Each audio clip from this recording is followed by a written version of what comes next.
नमस्कार, मी निकिता. आपण पाहतायत LS मराठी. पाहुयात महत्त्वाच्या घडामोडी. पोलिसांनी सुरुवातीला योग्य तपास केला नव्हता, त्यामुळे योग्य ते पुरावे हाती लागले नाहीत.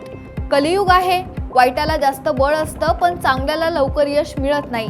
या केसच्या निकालाशी माझ्या निर्णयाशी काहीही संबंध नाही, ओमराजे निंबाळकर यांचं वक्तव्य.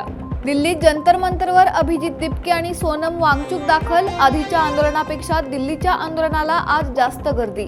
अमरावतीमधील कौंडण्यपूरच्या रुक्मिणीच्या मानाच्या पालखीचे पंढरपूरकडे प्रस्थान.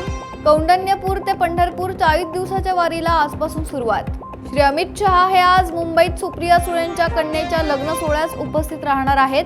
पण अख्ख्या मुंबईभर शहांच्या स्वागताचे होर्डिंग्स मिंदे सेनेने लावले आहेत. मोठी गंमत आहे ही. त्यांचे पक्षप्रमुख येत आहेत, स्वागत तर होणारच. संजय राऊतांचं ट्विट चर्चेत. विधान परिषद निवडणुकीनंतर अमरावती काँग्रेसमध्ये गृहयुद्धाचा भडका. राहुल गांधींच्या शुभेच्छा फलकावरून माजी मंत्री सुनील देशमुख यांचा फोटो गायब. धुळेमधील ग्रामीण रुग्णालयातील वाद मिटवण्यासाठी गेलेल्या पोलिसांवर हल्ला. शासकीय कामात अडथळा निर्माण करणाऱ्या चौघांवर गुन्हा दाखल. 3 आरोपींना अटक, 1 आरोपी फरार. गडचिरोलीच्या अहेरी तालुक्यात करंजा गावात धक्कादायक घटना उघडकीस. झोपेत असलेल्या तेलंगणातील 28 वर्षीय तरुणाच्या डोक्यात कुऱ्हाडीने वार करून हत्या. हत्येमागील कारण अद्याप अस्पष्ट. पोलिसांकडून पुढील तपास सुरू.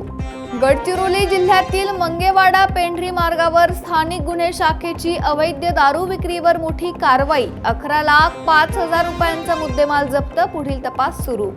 नीट पेपर फुटी प्रकरणानंतर पुणे पोलीस अलर्ट मोडवर. नीट परीक्षेची पोलिसांकडून जोरदार तयारी. सर्व सेंटरवर पुणे पोलिसांचा असणार चोख बंदोबस्त.